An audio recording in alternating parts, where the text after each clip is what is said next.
धर्मेंद्र प्रधान अगर कल रिजाइन कर देते हैं तो क्या अगले दिन से ही इंडिया का एजुकेशन सिस्टम वर्ल्ड क्लास हो जाएगा? इस बात को ना लोग समझना ही नहीं चाहते हैं। हम बार बार मिनिस्टर बदलने की बात कर रहे हैं लेकिन सिस्टम बदलने की नहीं।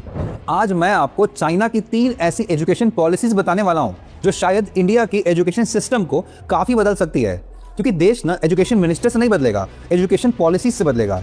सबसे पहला प्रॉब्लम इंडिया में गवर्नमेंट स्कूल और प्राइवेट स्कूल के बीच के गैप का है। आज अगर किसी मिडिल क्लास पेरेंट के पास पैसे हैं तो वो गवर्नमेंट स्कूल का नाम तक नहीं लेता। चाइना ने इसी प्रॉब्लम को सबसे पहले समझा और 2021 में चाइना के सीपीसी सेंट्रल कमेटी ने एक डॉक्यूमेंट इशू किया, standards for development of non public compulsory education. इसका मोटिव था कि गवर्नमेंट स्कूल को ही एजुकेशन सिस्टम का एक्चुअल बैकबोन होना चाहिए। क्लास 1 to 9 के लिए मैक्सिमम प्राइवेट स्कूल्स पर या तो बैन लगा दिया गया या फिर नॉन प्रॉफिट मॉडल में कन्वर्ट करने का ऑर्डर दे दिया गया। यहाँ तक कि कई प्रोविंसेस में प्राइवेट स्कूल एनरोलमेंट पे लिमिट लगा दिया गया। मैसेज बहुत सिंपल था, प्राइवेट स्कूल एक चॉइस होना चाहिए, मजबूरी नहीं। लेकिन अगर इन स्कूल्स में टीचर्स ही अच्छे नहीं हुए तो सिस्टम वही का वही रहेगा। और इसीलिए चाइना के मिनिस्ट्री ऑफ एजुकेशन ने एक नई policy lie, exchange and rotation of principles and teachers. इसका मतलब था कि एक्सपीरियंस टीचर्स और प्रिंसिपल्स को हर 6 साल में कंपैरेटिवली वीकर स्कूल्स में ट्रांसफर किया जाएगा, ताकि अच्छे टीचर्स सिर्फ कुछ ही स्कूल्स तक लिमिटेड न रहें।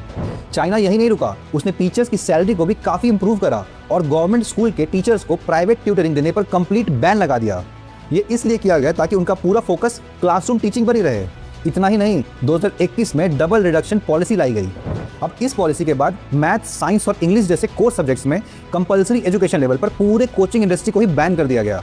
यहाँ भी मैसेज सिंपल था, अगर स्कूल के बाद कोचिंग लेना कंपलसरी लग रहा है तो प्रॉब्लम बच्चों का नहीं, स्कूल का है। लेकिन असली गेम चेंजर अब आता है। देखो, इंडिया का एजुकेशन सिस्टम आज भी एक ही फॉर्मूला फॉलो करता है, मार्क्स लाओ, डिग्री लो और नौकरी ढूंढो। चाइना ने ये फॉर्मूला को भी बदल दिया। 2022 में वोकेशनल एजुकेशन लॉ में सबसे बड़ा रिफॉर्म किया गया। 9th क्लास के बाद ही झोंका एग्जाम के थ्रू लाखों स्टूडेंट्स वोकेशनल स्कूल्स में जाते हैं, जहां robotics, machine operations, carpentry, electrical systems और दूसरे इंडस्ट्री फोकस स्किल्स की ट्रेनिंग दी जाती है। मतलब हर बच्चे को इंजीनियर या डॉक्टर बनने का कोई प्रेशर नहीं होता, लेकिन हर बच्चे के पास एक एम्प्लॉयबल स्किल जरूर होता है। आज जहां इंडिया में हर माँ बाप अपने बच्चों को इंजीनियर या तो डॉक्टर बनाना चाहता है, इसी कारण से बच्चे डिप्रेशन में आकर सुसाइड तक करने का सोच लेते हैं। अब आपको क्या लगता है चाइना की इस एजुकेशन पॉलिसीज पे? अपने व्यूज कमेंट में बताओ और ऐसे ही डीप डाइव स्ट्रैटेजी के लिए मुझे फॉलो करो और चैनल को सब्सक्राइब करो।